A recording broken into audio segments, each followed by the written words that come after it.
शिक्षा दुनिया में सबसे ज़्यादा शक्तिशाली होती है।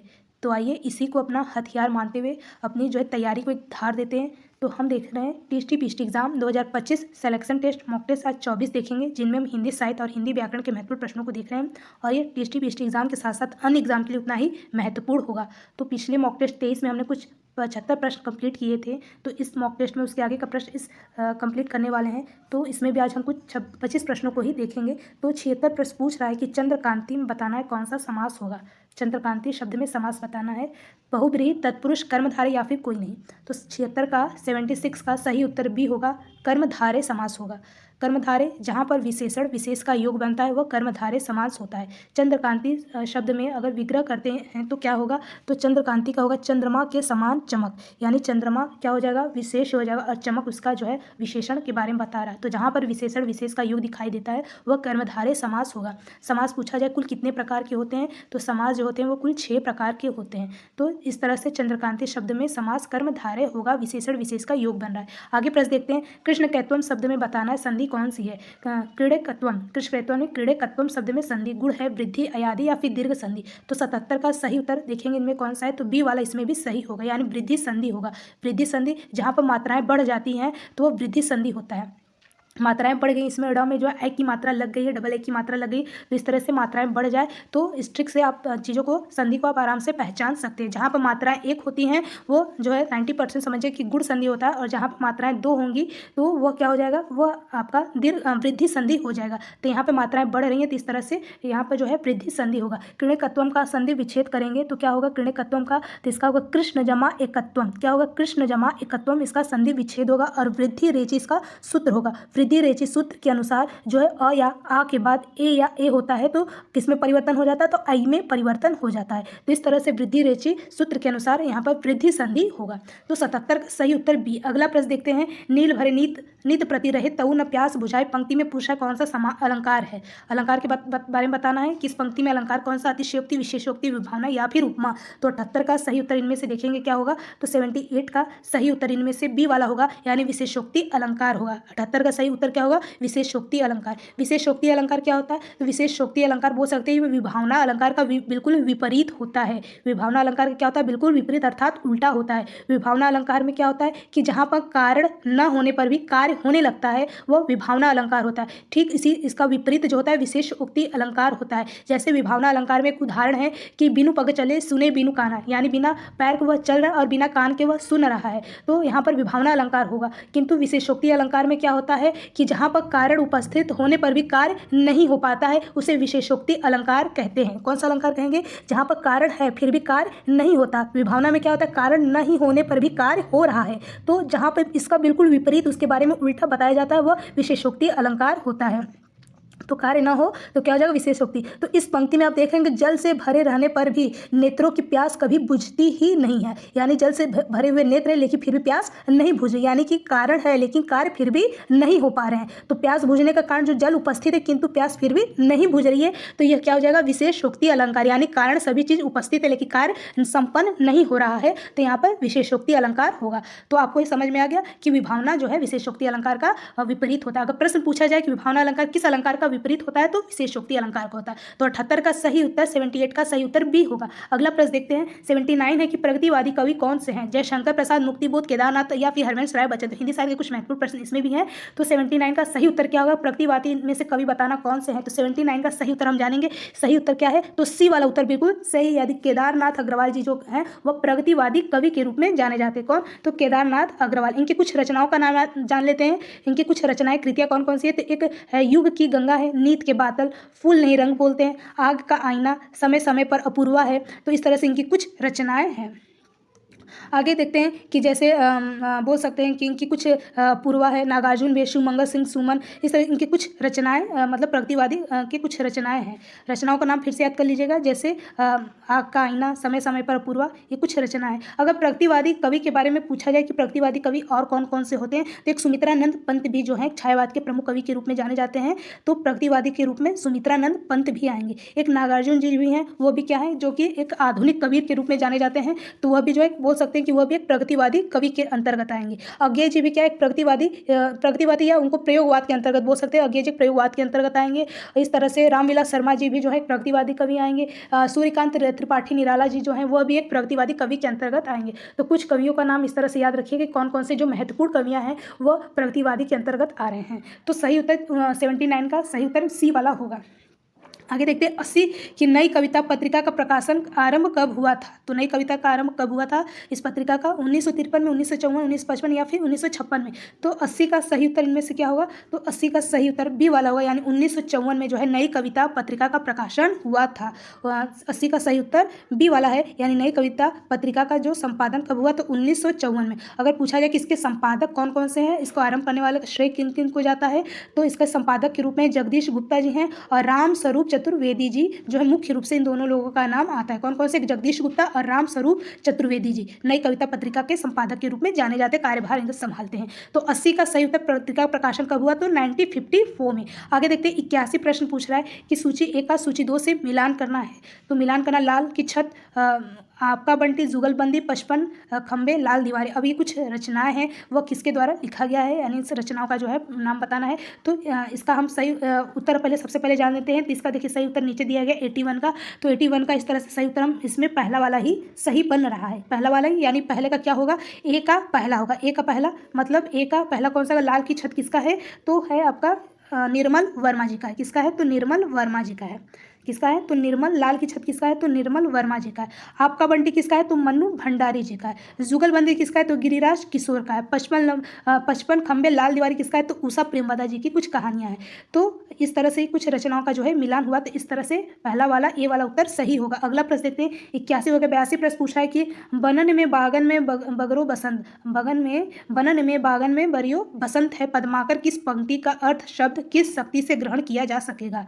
तो ये जो पंक्ति है कि पंक्ति किसके द्वारा लिया गया? तो पद्माकर जी द्वारा लिया गया है, जो कि एक रीति काल के अंतर्गत आते हैं, रीतिबद्ध कवि के अंतर्गत जाने जाते हैं। कौन? तो पद्माकर जी। अब पूछा है किस पंक्ति में, यानी पद्माकर जी किस पंक्ति में अर्थ शब्द की किस शक्ति का ग्रहण किया गया, यानी कि शब्द शक्ति के अनुसार कौन से इसमें शक्ति का प्रयोग हुआ है। बनन में बागन में बरियो बसंत है। तो 82 का सही उत्तर इनमें से क्या होगा? तो 82 का देखेंगे सही उत्तर बी वाला होगा, यानी इसमें लक्षणा शब्द शक्ति का प्रयोग हुआ है। किसका प्रयोग हुआ है? तो लक्षणा शब्द शक्ति का प्रयोग हुआ है, यानी लाक्षणिक शब्दों के प्रयोग के माध्यम से इसमें जो है सिद्ध चीजों का सिद्ध किया गया है। तो यहाँ पर लक्षणा शब्द शक्ति का प्रयोग हुआ है, ऑप्शन बी। अगला प्रश्न देखते हैं 83 है कि नकेनवाद किस काव्यधारा के लिए प्रयोग हुआ है? छायावादी का, प्रगतिवादी, प्रयोगवादी या फिर कोई भी नहीं। तो नकेनवाद किस काव्यधारा के लिए प्रयोग किया गया है? तो 83 का सही उत्तर क्या होगा? तो 83 का सही उत्तर डी वाला होगा, यानी कि इनमें से कोई भी के लिए बात प्रयोग नहीं किया गया। नकेनवाद जो है वह किसी के लिए इसमें प्रयोग नहीं किया गया। नकेनवाद जो होते हैं वो प्रपद्यवाद के रूप में जाने जाते हैं। छायावाद कवि,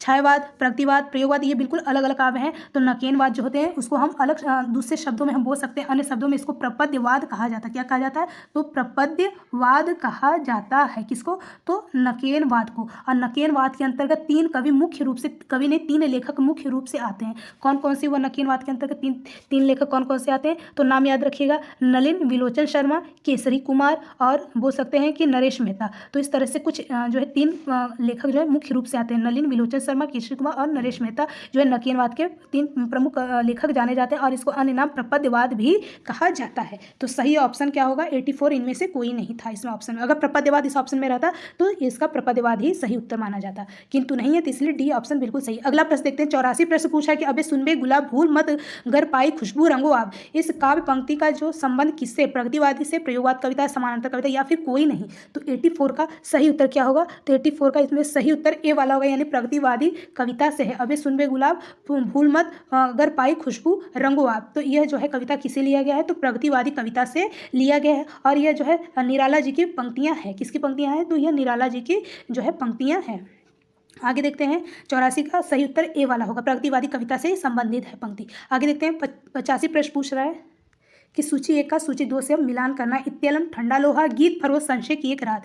तो इत्यलम ये सब किसकी जो है रचनाएं। तो ठंडा लोहा सबसे पहले जानते हैं किसका है, तो धर्मवीर भारती जी का। गीत फरोश किसका है, तो गीत फरोश है भवानी प्रसाद मिश्र जी का। संशय की रात किसका है, तो नरेश मेहता का। अब इत्यलम बच गया तो किसका है, अज्ञेय जी का। तो इस तरह से इसका मिलान सही है। तो ए का हो जाएगा दूसरा, तो ए का दूसरा इनमें से कौन सा है, तो ए का दूसरा देखिए इसमें भी है और इसमें भी है।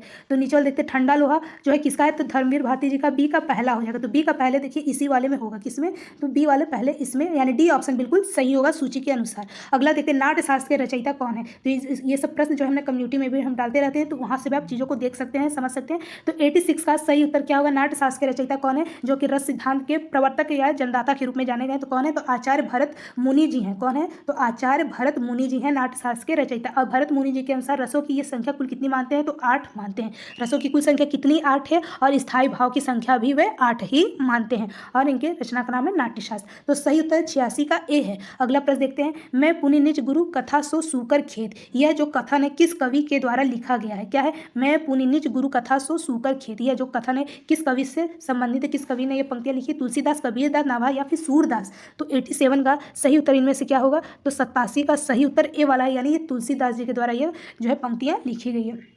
मैं पुनि निज गुरु कथा सो सूकर खे। तो ये तुलसीदास जी के प्रमुख पंक्तियों के रूप में जाना गया। तो सही उत्तर ए है। अगला प्रश्न देखते हैं, 88 प्रश्न, कौन सी कृति आचार्य हजारी प्रसाद द्विवेदी जी की नहीं है, पूछा है हजारी प्रसाद द्विवेदी जी के द्वारा कौन सा इनमें इनकी पुस्तक यानी कि जो है बोल सकते हैं कि इतिहास के अंतर्गत नहीं जाना जाता, नाम नहीं है। तो 88 का सही उत्तर हजारी प्रसाद द्विवेदी जी की कौन सी नहीं है, तो 88 का सही उत्तर ए वाला है, यानी हिंदी साहित्य का आलोचनात्मक इतिहास जो है वह हजारी प्रसाद द्विवेदी जी का नहीं है। तो कौन कौन सा हिंदी साहित्य की भूमिका हजारी प्रसाद द्विवेदी जी का है, हिंदी साहित्य का उद्भव और विकास भी द्विवेदी जी का है हजारी प्रसाद द्विवेदी का, और हिंदी साहित्य का आदिकाल भी हजारी प्रसाद द्विवेदी जी का है। और हजारी प्रसाद द्विवेदी जी ने आदिकाल को आदिकाल की ही नाम की ही संज्ञा उन्होंने दी है। तो कौन सा नहीं है, तो ए वाला हिंदी साहित्य का आलोचनात्मक इतिहास हजारी प्रसाद द्विवेदी जी द्वारा नहीं लिखा गया। अब ये आलोचनात्मक इतिहास के लिखने वाले कौन है, तो हिंदी साहित्य का आलोचनात्मक इतिहास लिखने वाले हैं डॉक्टर राम कुमार वर्मा जी का। ये प्रसिद्ध बोल सकते हैं इनका रचना है यानी ग्रंथ है। तो किसका है ये हिंदी साहित्य का आलोचनात्मक इतिहास, तो ये है डॉक्टर राम कुमार वर्मा जी का। किसका है, राम कुमार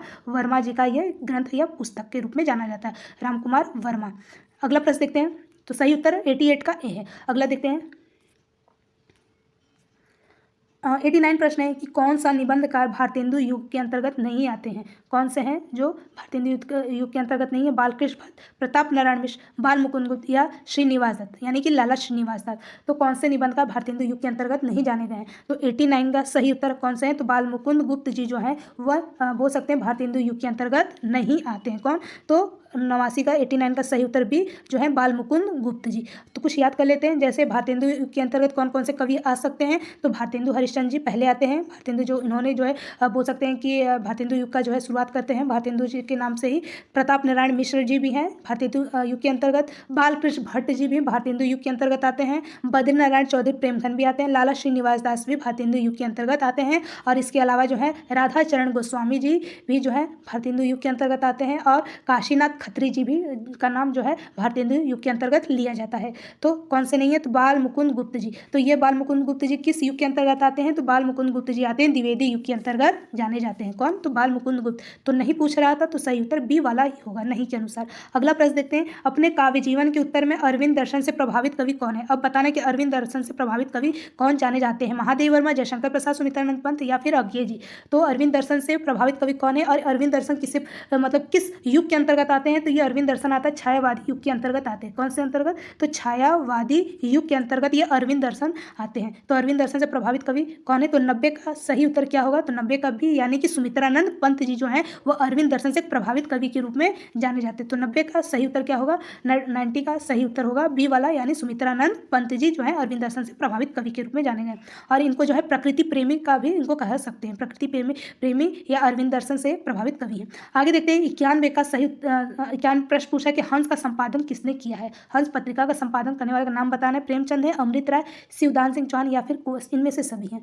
तो 91 का सही उत्तर क्या होगा, तो 91 का सही उत्तर हंस जो है वह उसका संपादन करने वाले कौन हैं? तो देखिए इनमें से कोई सभी लोग जो है हंस पत्रिका का संपादन करते हैं, यानी प्रेमचंद भी करते हैं, अमृत राय भी करते हैं और शिवदास सिंह चौहान भी करते हैं। तो हम ऑप्शन जो है डी लगा सकते हैं, इनमें से सभी लोग जो है हंस संपादन का जो है हंस पत्रिका का संपादन करते हैं, इनमें से सभी लोग हैं।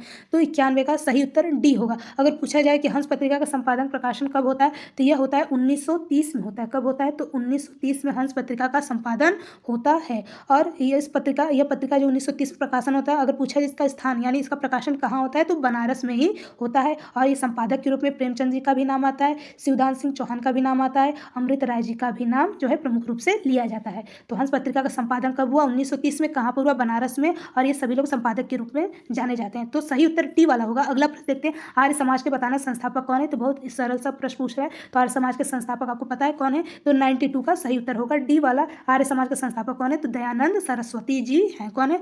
तो बोल सकते हैं आर्य समाज के संस्थापक हैं दयानंद सरस्वती जी। तो इस तरह से अगर पूछा जाए कि ब्रह्म समाज के संस्थापक कौन है, तो राजा राम मोहन राय जी हैं। तो अभी यहाँ पर पूछा आर्य समाज तो कौन है, तो दयानंद सरस्वती जी। आगे प्रश्न देखते हैं, योग वशिष्ठ के बताना है लेखक कौन है? योग वशिष्ठ के लेखक कौन है? 93 का सही उत्तर क्या होगा? तो योग वशिष्ठ के लेखक कौन है? तो राम प्रसाद निरंजनी जी योग वशिष्ठ ग्रंथ के लेखक के रूप में जाने जाते हैं, राम प्रसाद निरंजनी जी। और राम प्रसाद निरंजनी जी जो है ये जो योग वशिष्ठ यानी इनका ग्रंथ का पूरा नाम बोल सकते हैं भाषा योग वशिष्ठ है। पूरा नाम क्या है? तो भाषा योग वशिष्ठ। और ये जो है 1741 में जो है यह गद्य लिखा गया। भाषा योग वशिष्ठ जो है 1741 में राम प्रसाद निरंजनी जी के नाम पर जो ये ग्रंथ लिखा गया, भाषा योग वशिष्ठ। और ये ग्रंथ जो है बहुत ही बोल सकते हैं खड़ी बोली में लिखा गया है, साफ सुथरी भाषा और खड़ी बोली में लिखा गया है। कौन सा? तो भाषा योग वशिष्ठ। आगे देखते हैं, तो सही उत्तर 93 का बी वाला होगा। अरे कब लिखा गया भाषा योग विशिष्ट? तो यह भी जानते रहेगा 1741 में लिखा गया है यह ग्रंथ।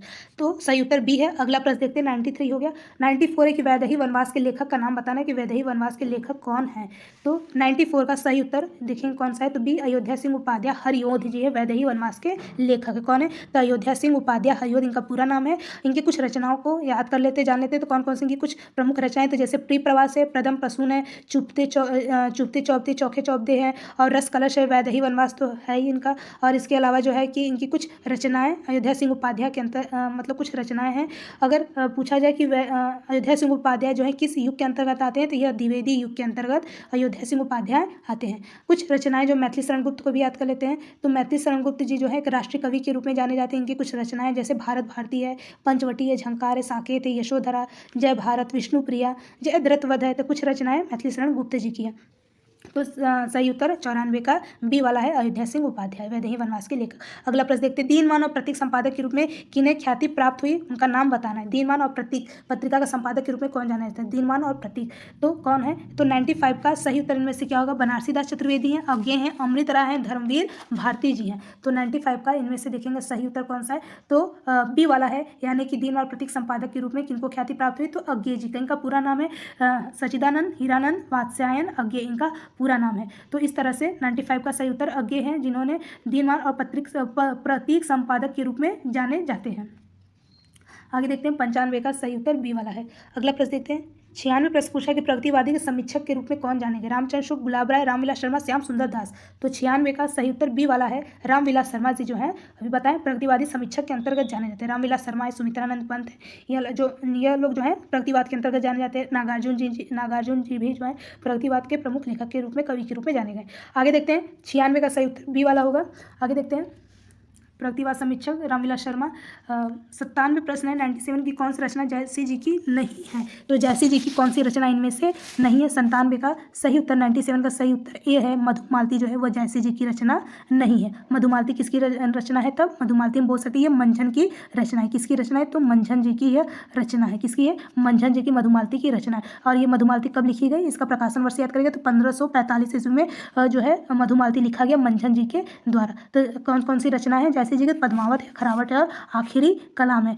इस तरह से इनकी कुछ रचनाएं, चित्ररेखा, कहरनामा, ये सभी इनकी जैसे जी की कुछ रचनाएं। तो सही उत्तर प्रश्न के अनुसार ए वाला सही है। अगला प्रश्न देखते हैं, 98 है कि हिंदी कोविद रत्नमाला के लेखक का नाम बताना कौन है? हिंदी कोविद रत्नमाला लेखक कौन है? तो 98 का सही उत्तर बी है, श्याम सुंदर दास। अब देखिए रत्नों की माला किसके गले में रहती है? तो श्याम जी यानी श्री कृष्ण जी के गले में रहती है। तो इस ट्रिक से आप ऐसे याद कर सकते हैं कि हिंदी कोविद रत्नमाला के लेखक कौन है? तो श्याम सुंदर दास। ऐसे याद करोगे तो आप जीवन में कभी भी ऐसे प्रश्नों को कभी भी नहीं भूलोगे। तो सही उत्तर बी है। अगला 99 प्रश्न देख रहे हैं, हिंदी साहित्य विमर्श के लेखक कौन है। अब बताना है हिंदी साहित्य विमर्श जो ग्रंथ है इसके लेखक कौन है। बाल मुकुंद गुप्त, हजारी प्रसाद द्विवेदी, पद्मलाल पुन्नालाल बख्शी या फिर श्याम सुंदर दास। तो इसका सही उत्तर क्या होगा, तो सी वाला इसका सही उत्तर होगा, यानी पद्मलाल पुन्नालाल बख्शी जी जो है हिंदी साहित्य विमर्श के लेखक के रूप में जाने जाते हैं। तो 99 का सही उत्तर सी वाला है। अगला प्रश्न देखते हैं और ये अंतिम प्रश्न होगा। 100 प्रश्न पूछ रहा है कि परमाल रासो लेखक के कौन है। परमाल रासो लेखक का नाम बताना है, चंद्रवरदाई, जगनीक कवि, नरपतिनाल या फिर इनमें से कोई नहीं। तो परम है, परम कौन रहता है, तो जग रहता है। परम कौन है, तो जग। इस तरह से छोटी मोटी ट्रिक्स आप ऐसे याद कर सकते हो, फिर कभी भूलेगा भी नहीं। तो परमाल रासो के लेखक कौन है, तो जगनीक कवि जी हैं। तो सही का 100 का सही उत्तर बी वाला होगा। अगर इसका हम व्याख्यात्मक रूप से उत्तर जाने तो जगनीक कवि जो हैं वह उत्तर प्रदेश के आलाखंड नाम से जो है काव्य यानी कविताओं के रूप में प्रचलित हैं और इन्होंने जो है आलाखंड से जो है ये कविताएं लिखा करते हैं। तो इस तरह से जगनीक जो है परमाल रासो लेखक के जाने जाते हैं। अगर पूछा चंद्रवरदाई जी इन्होंने कौन सा महाकाव्य लिखा है, तो इन्होंने पृथ्वीराज रासो जो है महाकाव्य लिखा है। कौन सा, तो पृथ्वीराज रासो। अगर पूछा जाए नरपतिनाल जी ने कौन सा जो है काव्य लिखा है, तो इन्होंने बीसल देव रासो जो है काव्य लिखा। और ये बीसल देव रासो जो काव्य है ये मूलतः जो है गेय काव्य यानी गाने वाला काव्य है। कौन सा, तो बीसल देव रासो जो कि नरपतिनाल द्वारा लिखा गया। तो चलिए आज हमने 100 प्रश्न जो है मॉक टेस्ट में कंप्लीट किया। आगे के जो प्रश्न होंगे उसको जो है दूसरे मॉक टेस्ट में, अगले मॉक टेस्ट में देखेंगे। तब तक के लिए जय हिंद।